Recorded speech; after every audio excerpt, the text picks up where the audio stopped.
Welcome to Inspire Me with Jay, a podcast focusing on meditation, the near-death experience, and all things spiritual.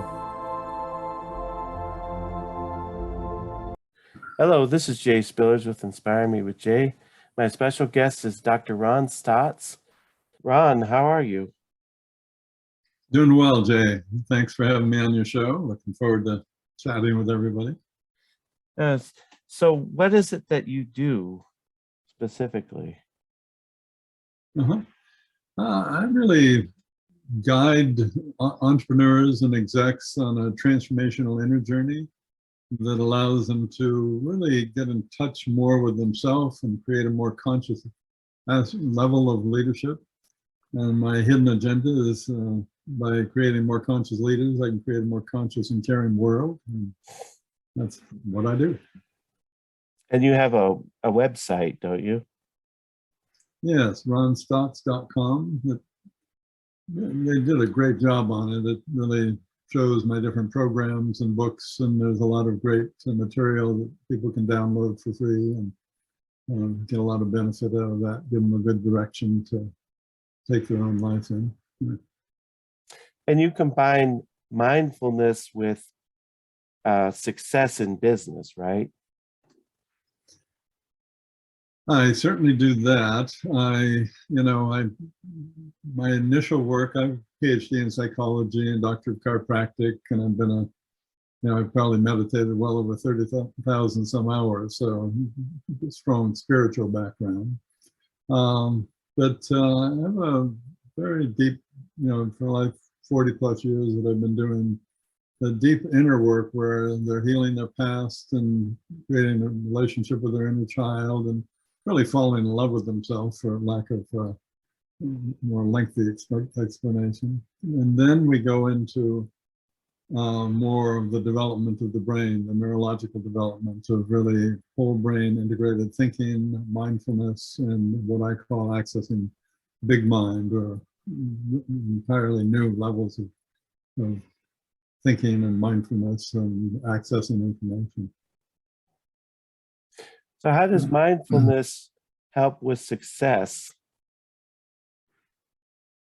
Well, mindfulness helps with everything, because mindfulness is really, at its core, it's about being present and aware of what you're thinking, what you're feeling, and what level of consciousness you're on. So your level of consciousness really determines how you perceive and how you experience, how you react to everything in your life. So by being more aware of what you're thinking, a lot of people just have all sorts of thoughts rattling through their brain. They have very noisy minds, and it greatly influences their level of consciousness, their ability to think on a higher level, and their ability to even be present and focused in terms of whatever they're doing, whether that's a conversation or a task, a creative opportunity, or whatever they're doing. So mindfulness is really kind of the foundation of this, and it's also what's really woven through the fabric of conscious living. So like with a CEO, how would you start them out if they came to you seeking help with raising their level of success through mindfulness? Well, like I say, the first thing I really do is help them quiet their mind so that they can even be mindful. And as they become more mindful, they become more self-aware. And as that self-awareness grows, they become more other-aware, other in terms of people, eventually other in terms of the planetary care and support. And so as they become more conscious of themselves, they're really falling in love with themselves, and they become kinder and more compassionate to themselves. They have more empathy and understanding of themselves. And that's just in the beginning stages, because what happens is that self way of being, that relationship with yourself, if you will, really becomes reflected in your relationships with others. So what I always say is they'll come in really focused on themselves and looking for help around a significant problem, but that working through that takes them into more compassionate support for others. And in their organizations, they begin to change their leadership from a top-down authoritative type of leadership to a more cooperative, collaborative, compassionate leadership that really brings out the best of everybody involved. It's not even uncommon for them to really begin to restructure their businesses so that they're more supportive of not only the people, the main stakeholders, but more taking care of the environment and other people that they work with, buyers and sellers and that type of thing. So do you usually get them going on like a meditation program, like start with 20 minutes a day and start to meditate and become mindful? Is that usually a large component of your program? I think it's a place where they evolve to because they see the value of that. You know, my initial part of the program is really getting them to breathe and be present. And as they begin to breathe, they become more aware and they begin to, as I say, be aware of their thoughts and emotions and that type of thing. As they feel that emotional backlog, then they can be more present with their feelings and more present with others and more comfortable with emotion. They become more emotionally intelligent. And so what happens is, on a really basic level in terms of explaining it, what I'm really doing is quieting the mind, installing an entirely new operating system in the mind, and then creating the software for success in the mind. And so by the time they've gone through my work, they're quite literally, and it's not uncommon for them to say, I feel like a new person. And they are, because they're playing on an entirely new level of consciousness.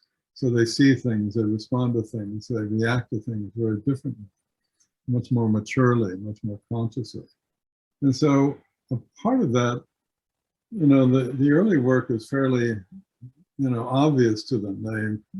I point out things, they see things through the different processes and that I take them through, and it becomes quite clear, oh, this is in my way, this needs to be cleared out.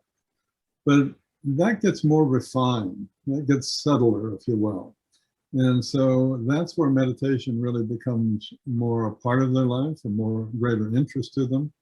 And they begin to incorporate it in their life more fully because they really find that by sitting quietly, by being present, and having a mindful meditation, there's really two types of meditation. One is where you're going into just the silence and just focusing on that silence and not letting any thoughts come in.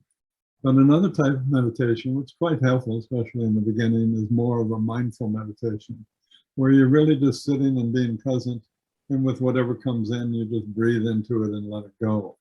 And that would be, you know, thinking in terms of if we were standing out in the yard and we saw a bird go by, well, you wouldn't try and capture it, you would just appreciate it and let it go.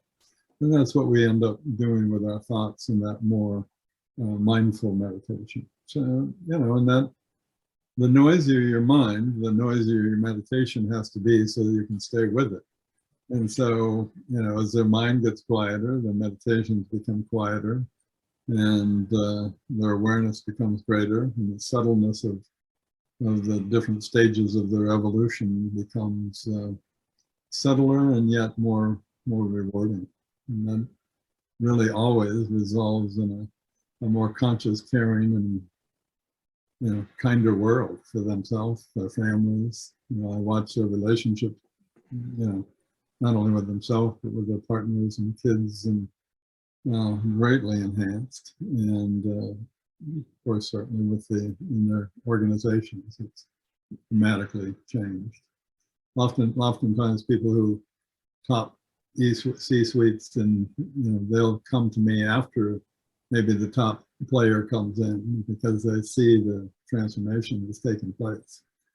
And that transformation is really what I'm all about, is creating significant personal transformation and change, because that's what it takes to become a higher level of conscious living.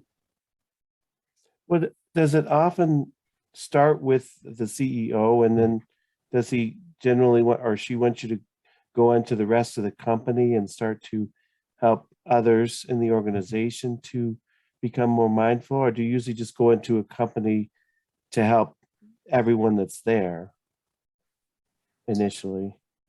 I both, and I'm not necessarily even, ideally what's going on, like a few companies that I'm working now, I started with the CEO or the entrepreneur that owns the company, and they're, they've gone through their transformation, and then they send in their C-suites, and so you get really a higher level conscious organization.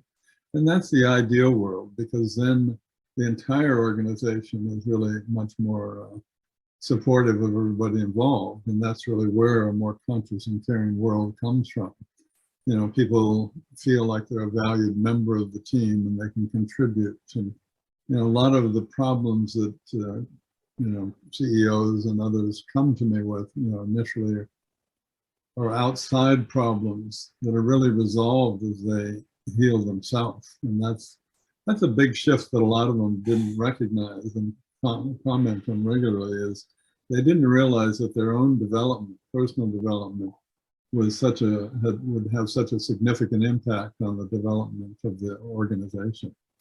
And so, sometimes I just get an individual coming in, and that might just be it. But oftentimes we start seeing other people from companies and actually even their families coming in and going through the programs. Well, so it's sort of that mindfulness can help to transform pretty much any area of society, because there's schools that are starting to do it, hospitals, could be incorporated into prisons. I mean, virtually any field could benefit from mindfulness. Absolutely. Absolutely. Yeah. I mean, what you're really saying, in other words, is if everybody were more conscious, we would have a better world. And that's absolutely true. And that's what mindfulness is a result of, and the creation of that more conscious world. And you'd mentioned that they tend to become more cooperative, because another interest that I've had is like cooperative companies, employee-owned companies, and there's different kinds of housing cooperatives. So it sort of naturally, organically molds you into a more cooperative mindset. Yeah, years and years ago, I had centers in Switzerland and here in America, and they had kind of an aspect of personal development with workshops and individual work. But there was also another whole segment that was much more spiritually based, meditation and that type of retreat. And what I saw is that as people went through their personal development, they became more conscious of others, and they did the more spiritual development. But it was just a natural pattern for them to become more aware and conscious of others and wanting to really reach out and be more supportive of others. And so that's really all I'm doing, is applying that to a work environment where, as people become more conscious, they create a more collaborative, cooperative, supportive environment. And that's, the interesting thing is a lot of people go, well, yeah, but you got to make money and you've got your bottom line and all of that sort of thing. Well, the truth is there's 50 years of research that absolutely clearly shows that these more conscious organizations, they call them learning organizations, or developmental organizations is the psychological term for those, really across the board are making at least an increase of 40% or more in their productivity and profits. So, current some research that I was just reading says, like, if all these companies that are working from that fear-based scarcity model would just shift to a more conscious, collaborative, caring worldview, that they would see those increases. And be quite honest with you, my clients kind of scoff at the 40% because they see a much greater earning jump than that in their work. So, yeah. So in terms of the spiritual, what is your own perspective on that? Because obviously you can use meditation simply for mental health, but it does definitely aid in a spiritual practice, regardless of what spirituality or religion you necessarily come from. So, yeah, I mean, spirituality is, there's living and working in the world, and that takes a certain level of consciousness. Spirituality is really kind of, as we become more aware, in other words, we're functioning well in the world, we're functioning in our relationships. Spirituality is really what our next level of interest usually becomes. Sometimes we come in the back door and our relationships are enhanced by our spirituality, but spirituality is really our interest in a greater experience, a greater perspective of life. We're not just in personal development work, even in spiritual community. What I often see is people are really focused on themselves. They might be in spirituality, but it's about what they need and want.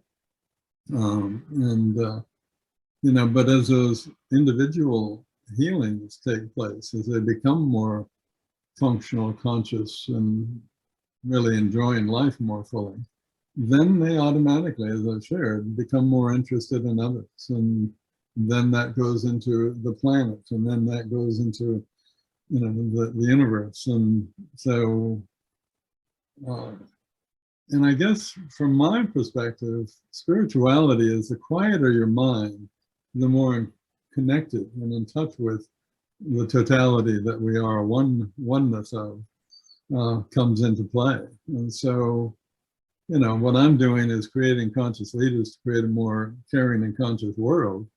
But it's also, if you were going for enlightenment, you'd really be on the same path, because it's all about quieting your mind. And if you quiet your mind, to expand your awareness of your oneness, with the totality. So, like in terms of your own meditation practice, do you meditate like a certain amount each day, 30 minutes, 45, or any particular amount? Well, it's changed through the years. I've been doing it for, 50 years now, so it's 45 plus years anyway. There was times when I was meditating for, hour plus in the morning, hour at lunch, and an hour in the evening. And there's other times, especially even during that period, but even now, where I'll take a whole day and meditate for 5 or 6 hours, just butt on the pillow, mind silent, and meditating. So that's one stage. And other stages are your meditation becomes part of your life. You're in a meditative state. The other day I was out trimming a Japanese maple, and that's something that I've done a great deal of. And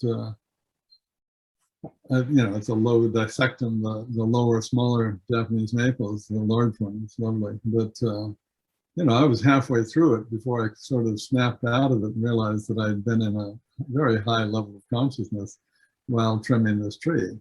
And so, you can be in a meditative state in action, in other words. You can be in a higher level of consciousness and connectedness with not only the tree I was trimming, but with the entire environment. So meditation becomes a way of life, and that's really what you're looking for.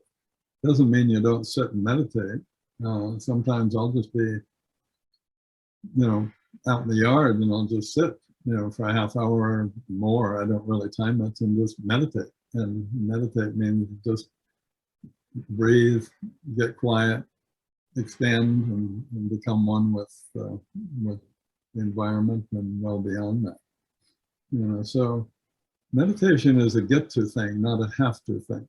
It's a thing you get to connect with yourself, connect with nature, connect with others, connect with, God, depends on your image of what that means. I mean, to me, God is the consciousness of that's an intrinsic aspect of all of existence, not a separate entity or anything that. I'm part of God, and I am a wave on the ocean, but I'm also one with the ocean.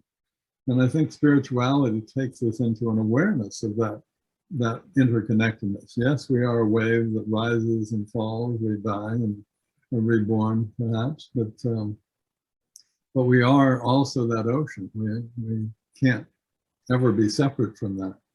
And knowing that gives you a deep level of trust, a deep level of comfort with the rapid change and increased complexity that we see in today's world. It gives you really a deeper sense of, I hear so many people that are afraid of change, and it's like, well, good luck with that. You're in a universe that's in constant change. We're hurling through the universe at millions of miles an hour. The Earth, I think, is spinning at 64,000 miles, and that's only, then the sun's spinning in the galaxy, and the galaxy is spinning in the universe, and on and on. And so you are in a world of absolute change. That's the one constant you can rely on. And your higher level of resistance of that or fear of that has numerous limitations, because as soon as you have any sense of fear or anxiety or discomfort, which is really the body interprets as stress, about 70% of the blood that goes to the higher cortex gets drawn into the body out of the brain. So all of a sudden, as soon as you start feeling stress, you've just disconnected yourself from any level of awareness that would allow you to optimize your thinking and response and enjoyment of any given situation. So you have to learn to breathe. And most of us, we really stop breathing as we're growing up, because we have this emotional backlog that we don't know what to do with. I see it in kids. They'll be coming up and they'll have some sort of emotional environment, situation that they're in, that they don't know how to handle. And maybe there's nobody there to help them handle that, or the adult says, oh, well, you don't feel that, or ignore that, or go in the other room, or whatever. So that child sort of puts that event, that experience, whether it's for a moment or much more significant, they kind of stuff it into their gut. And one of my mentors, Joseph Campbell, talked about the cave within. And that's really what we stick in that cave, is all those emotional experiences that we aren't able to process as we're growing up. So it's in healing those, it's re-parenting that inner child, so we can open those cave doors and really heal that emotional backlog, so the mind does become quieter. And it's, it is a game of, when you tap into your quiet mind. For example, I have a hobby of creating Japanese gardens. So all I do is I look at a space, I look at the people and what I want to create and how I want to influence their lives. And I'll just sit and watch that design come into my mind. I'm not out there reaching for it or trying or efforting or coming up with 5 different designs that I can show them and hoping one satisfies. I just let that design come in. And most of the time I don't even put it down on paper. I just explain it to them and create it, and and everybody's quite thrilled because it's absolutely perfect. That doesn't mean I have that skill. It means my skill of getting quiet and accessing that from big mind, from universal intelligence, however you want to see it, source, is a delightful capability. And that's really where I'm taking CEOs finally, is up to that level, so they are thinking and being able to access. It's really learning to think like Einstein and create like Michelangelo, quite literally. And I see them use it in a variety of ways, but they're really, instead of efforting and trying and stressing and trying to do it all themselves, they learn to access their higher potential. And scientifically, it's been proven what that's all about. It's really about changing the frequency of your mind, of your brain. And that allows you to have not just a limited mind, but a more extended access to the universal library, if you will, out there. Well, a large part of this is self-discovery, where you sort of go in and you tap into the deeper part of yourself or your higher self, maybe even cosmically you connect into. And through that, you're able to go to different levels in your understanding and your creativity and things like that. Yeah, I think, for me, what I watch is it's just a redefining of self. People come to me and they think of this skin sack as self. The characteristics of their personality is self.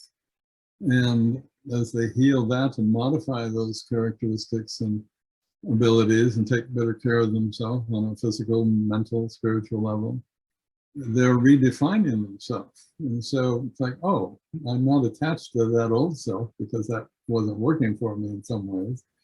So they redefine themselves, and then they start reconnecting with other people on a different level. So they start seeing others as part of themselves, and then they start spending time in nature perhaps, and they realize, oh, I'm really connected. So the definition of self just continues to expand until, if you're fortunate enough to quiet your mind and really reach an experience of oneness with God, with Source, with the universe, and then you realize, oh, that's I'm all of this. It's all of me. And meditation, that's a point that I certainly got to a long time ago, is where you can just quiet your mind and have that dissolve in the infinite experience.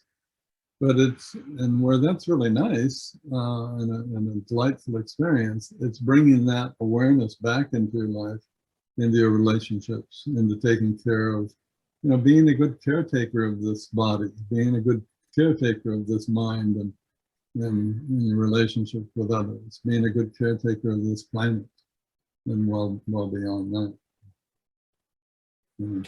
Kind of taking responsibility for the consciousness of the world.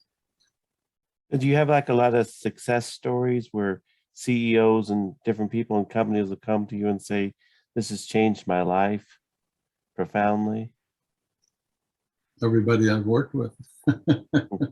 Yeah, I mean, I hear people all excited because they have a 3% success rate in their workshops. Well, if I have less than 100%, I'm out of integrity. Because people are coming to me and trust that I can create that transformation. So, I mean, on the low level, it's people come in, and their health is improved, their ability to function in the world is improved. They know their higher intention by the end of the initial work, and that gives them a great deal of clarity as to what their greater purpose is. And so having that compass setting in life makes all the difference for them, because the clearer you are about that higher intention and have that compass setting, the more everything in your life comes into alignment in support of that higher intention. And it's almost like, yeah, without that, you're kind of meandering around and not ever clear whether you've gotten where you wanted to go and should, develop it from there. It's really, you've got to have a sense of your purpose in life, and your higher intention is really, that compass having is referred to, that gives you a good clarity on that. I don't have to wonder when something comes into my life, whether it's an opportunity or a challenge or whatever it is. All I have to do is look at it. Does this support my highest intention? Does this support me moving in that direction? If it does, great, I'll integrate it in and continue my process. If it doesn't, then I'm discard it and let it go and continuing my process. So that higher intention just simplifies your life considerably. You're not dealing with so much drama and tug of wars. I see so many people have tug of wars within themselves, let alone in their relationships with others, that are just draining of their power, of their consciousness, of their ability to grow. And so you want to shift that. And that's what I help them do. Are there any other organizations you tend to work with besides companies? Do nonprofits or other groups come in and ask for you to come in and help them with mindfulness?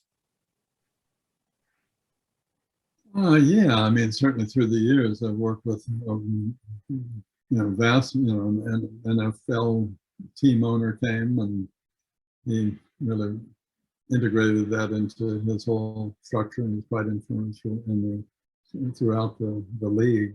And, sometimes it's entrepreneurs. I work with a lot of entrepreneurs, and that's really fun because there are people who are very focused and interested in doing something with their life, and usually interested in contributing to the world in a more impactful way.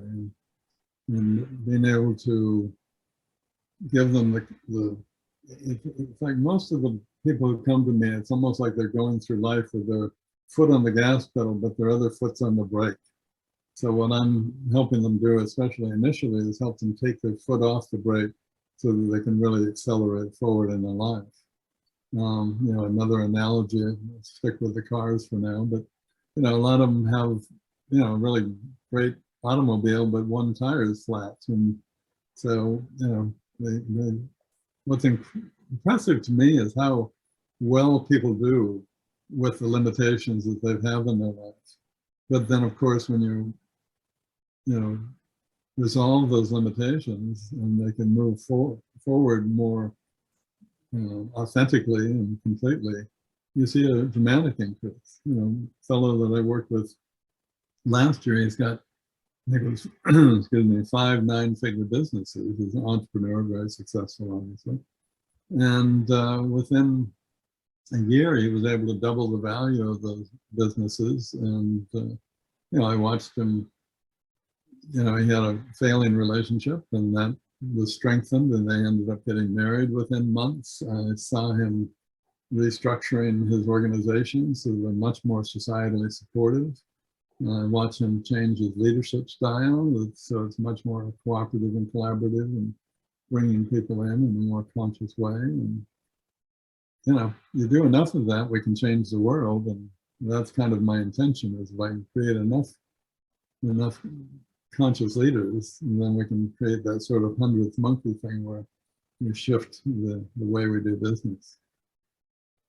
And that's something that we see so much division in our world and in our nation. That is this something that you think could help sort of take the temperature down and help people to become more caring and compassionate towards others? Not that we necessarily agree, but that we could at least take some of that division away. Yeah, I think that division is more a reflection of the division within ourselves, to be quite honest with you. When I see Democrats and Republicans arguing, they're always pulling for the extreme.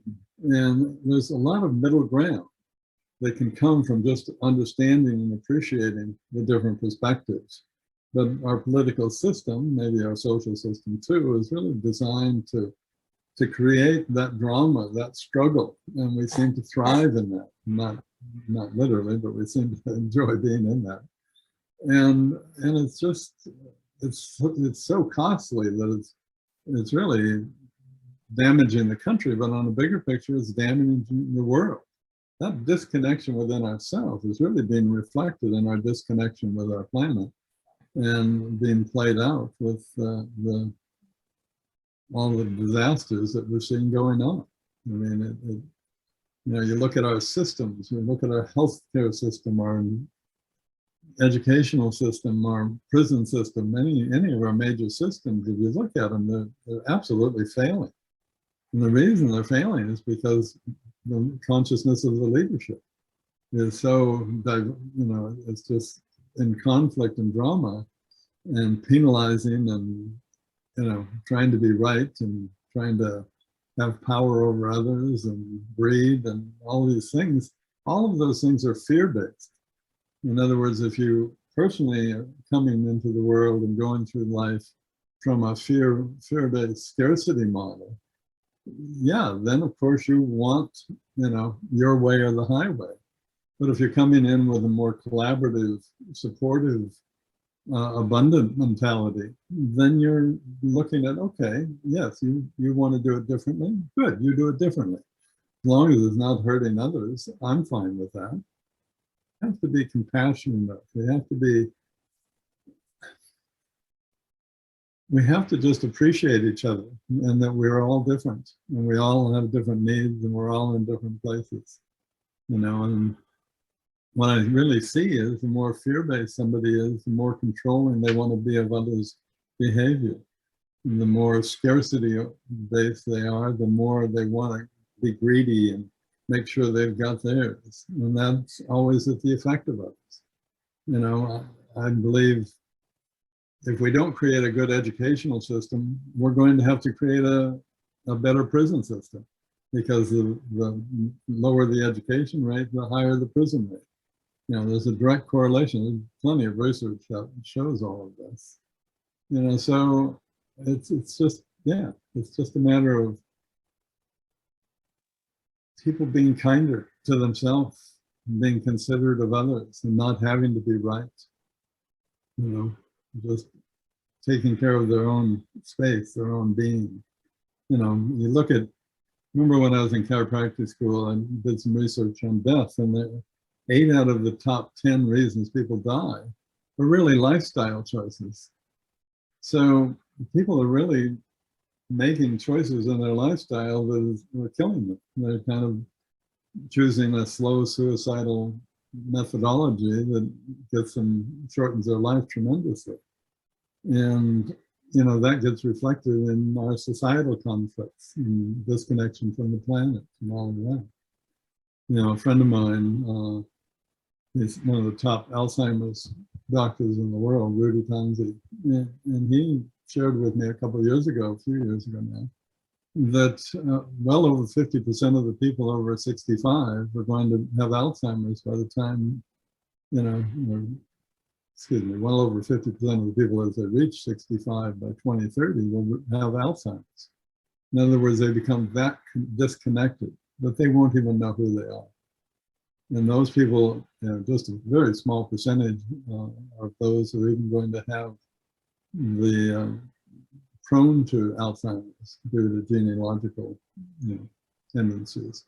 So it's just lifestyle choice. You know, so how do we convince people to take care of themselves more, to be kinder, to quiet their mind? So that's what this conversation is about, is to show them this is the cost of not doing it. This is the benefit. Where are you gonna live your life from?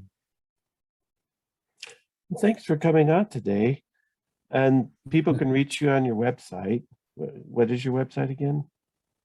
And it's Ron Stotts, STOTTS.com. They're welcome to go there. On the homepage, they can download 9 insightful questions.